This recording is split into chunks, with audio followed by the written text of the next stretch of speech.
No me alcanza la razón, ni el amor, ni la palabra, ni mis manos que ahora labran en este instrumento un son.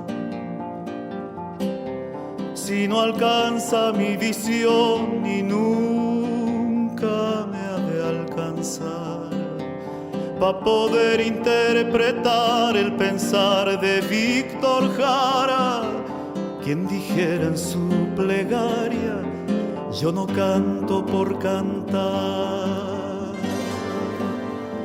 Cómo se escuchan tus sones con tonos de consecuencia, de verdad y de paciencia, de pensar sin más presiones. No canto por ilusiones, dijo delante de Dios, ni canto porque entre dos sea el camino menos largo. No canto ni por encargo, ni por tener buena voz. Canto porque el sentimiento, canto porque la amistad, canto por la realidad, canto por el sufrimiento, canto porque su talento en la música desgarra, canto porque las amarras se soltaran de la gente, se le oyó decir ausente, canto porque la guitarra,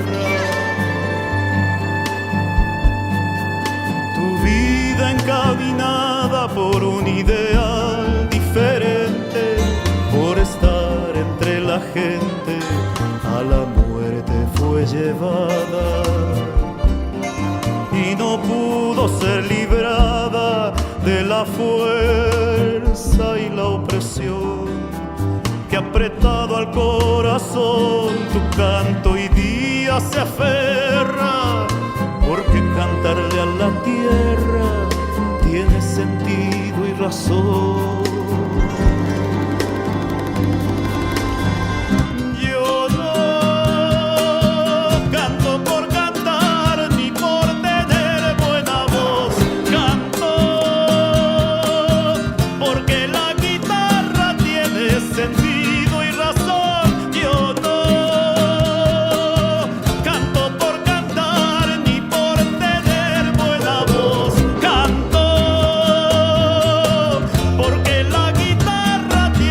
Sentido